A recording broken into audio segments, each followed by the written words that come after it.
اگر آپ کی اکانومی صحیح نہیں ہے تو آپ اپنے آپ کو سیکیور دیر تک کر ہی نہیں سکتے.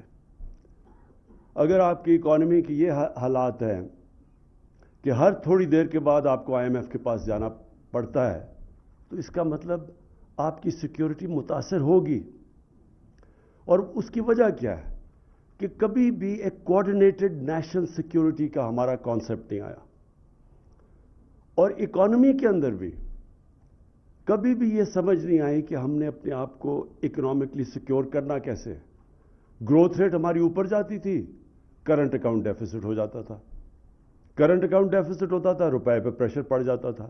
روپے جب نیچے جاتا تھا IMF کے پاس جانا پڑ جاتا تھا. اور جب بھی آپ IMF کے پاس جاتے ہیں، IMF کے پاس اس لیے جاتے ہیں کہ آپ مجبور ہیں to go to the bank for the last resort.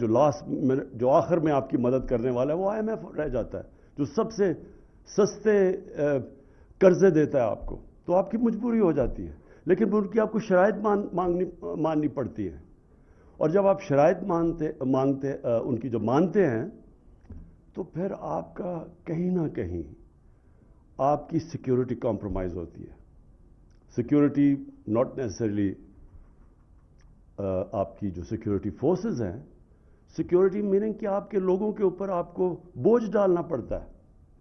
اور جو آپ کی سب سے بڑی سیکیورٹی ہوتی ہے جب آپ کی عوام آپ کے ساتھ کھڑی ہو جاتی ہے، وہ ایکچوئل آپ کی سیکیورٹی ہے.